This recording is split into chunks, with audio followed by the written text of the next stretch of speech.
Thank you, Mr. President. I also ask unanimous consent to speak in morning business for up to 15 minutes. Without objection. Thank you. Thank you, Mr. President. I rise today really to highlight the positive change that our new Republican majority has brought to the United States Senate in 2015. As a first-year senator, and I would remind everybody that I spent a lot of time across the other side of the Capitol observing the United States Senate. So as a first-year senator, I came to the body looking to improve this institution that was for far too long has not been working for American families. Not only did the Senate fail to pass legislation that would help our seniors, our students, and workers, it failed to even debate critical issues. We kind of couldn't understand that looking across the hall from the Capitol, from the House side. So in 2014, the Senate only voted on 15 amendments. 15 amendments. This year, under new leadership, we have taken hundreds of amendment votes, and committees are hard at work. We debated issues, clearly stated our policy priorities, and broke the gridlock that has defined the previous Congress. Allowing senators from both sides of the aisle to offer amendments, participate in the process, and take votes is the best way to achieve bipartisan legislation. Makes common sense. Isn't that the way it's supposed to be?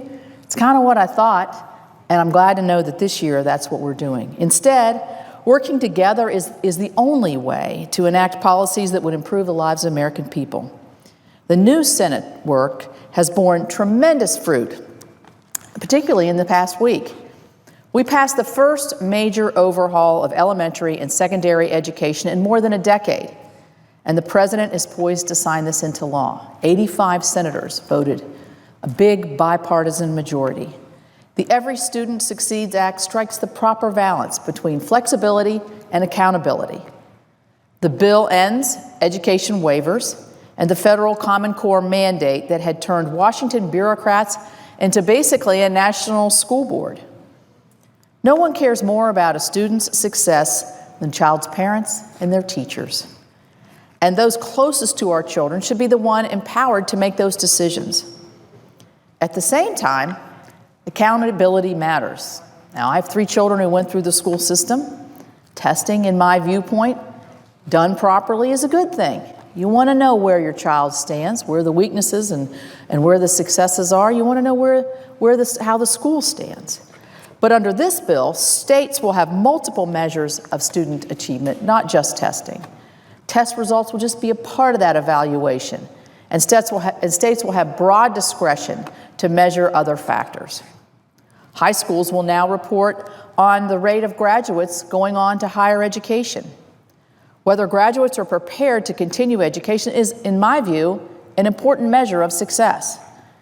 This bill also recognizes the importance of technology in education, not just in the classroom, but also at home. It includes language that Senator King and I introduced to study the homework gap. Students that lack access to fast and reliable broadband at home need to be able to continue learning outside the classroom. If the teacher gives you an assignment and you are given a device and you take it home, if you don't have the connectivity, you're behind. But if you do have the connectivity, if you do have the access, you can continue your education at home, be prepared the next day.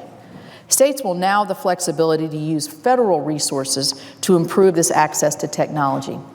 This is a significant step forward, I think, for the education system that is outdated and out of step with the needs of our students. It's particularly hard-hitting in rural communities. Last week we passed and the President signed the first long-term highway bill in 17 years. Since 2009, Congress has lurched from one short-term patch to another, leaving officials across the country unable to plan future highway and transit projects. The shameful inability to make a lasting investment in our infrastructure came to an end last week. The FAST Act invests $2.5 billion in West Virginia's roads and bridges over 5 years.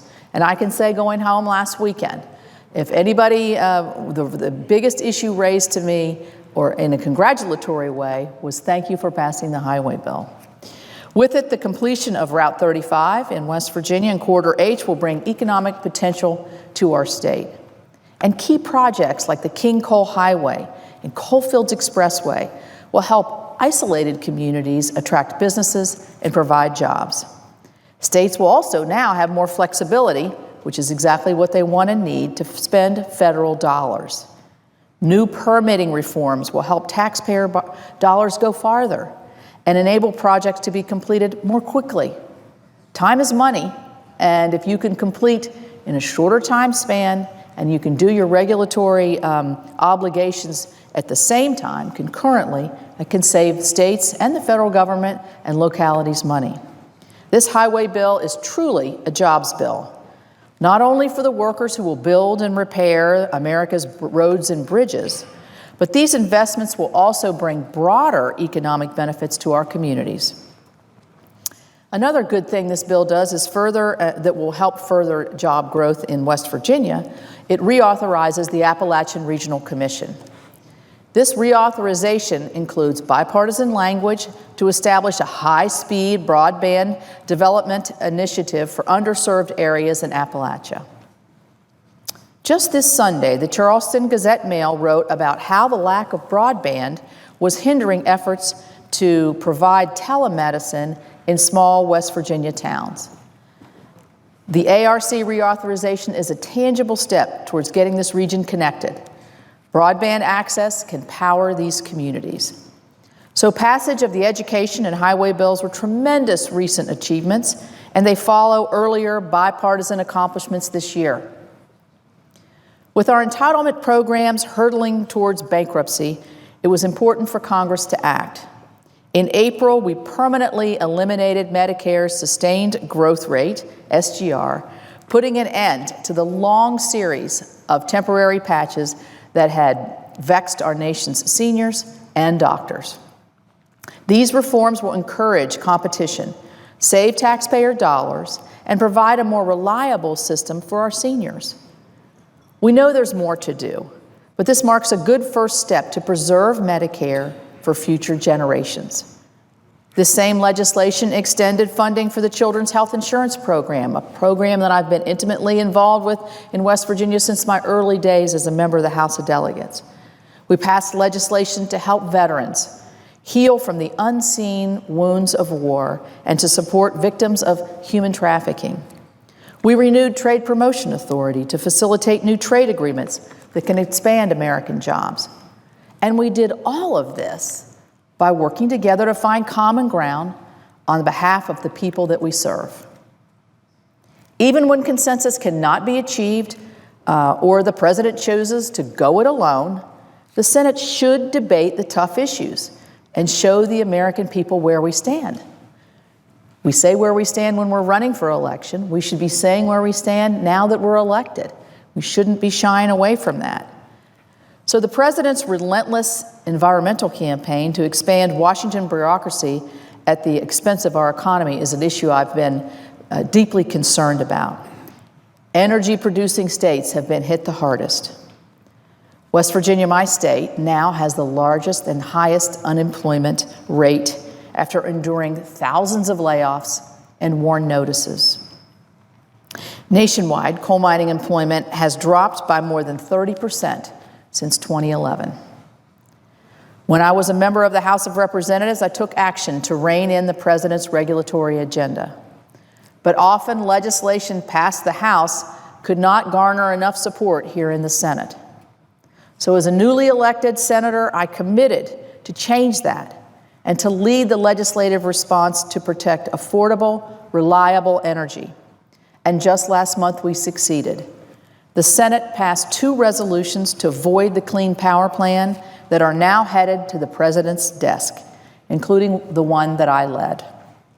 Under new leadership, the Senate strongly opposed policies that are devastating our energy economy and have negligible environmental benefit.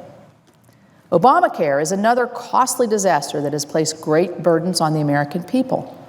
The new Republican-led Senate recently delivered on its promise to pass legislation that repeals the broken law. Basically, Obamacare is failing. Americans are facing skyrocketing premiums and deductibles. Countless people have lost access to the doctor and health care plan of their choice. Even insurance companies are threatening to pull out of the system. The nation's largest one is one of those. President Obama and the Democrats are fighting to use taxpayers' dollars to bail out the big insurance companies in a misguided attempt to save their failed health care policy. The repeal legislation we passed last week would reduce taxes by more than $1 trillion, strengthen Medicare, and provide significant resources for a problem plaguing our country, substance abuse and mental health treatment. The president will veto the bill, we know that, but new leadership in the Senate has put a repeal bill on his desk for the first time. And this legislation will serve as a model for efforts to repeal and replace Obamacare in the next Congress. This year, we have addressed the concerns of many Americans and the serious challenges that we face. We've solved problems and delivered real results. And under Leader McConnell's management, we've been able to debate critical issues on behalf of the Americans that we serve, offer new reforms and ideas through the amendment process, and enact important bipartisan legislation. But this is just the beginning. While much has been accomplished, our work is far from done, and I look forward to building on this record of bipartisan achievement in the year ahead. I yield the floor. Thank you.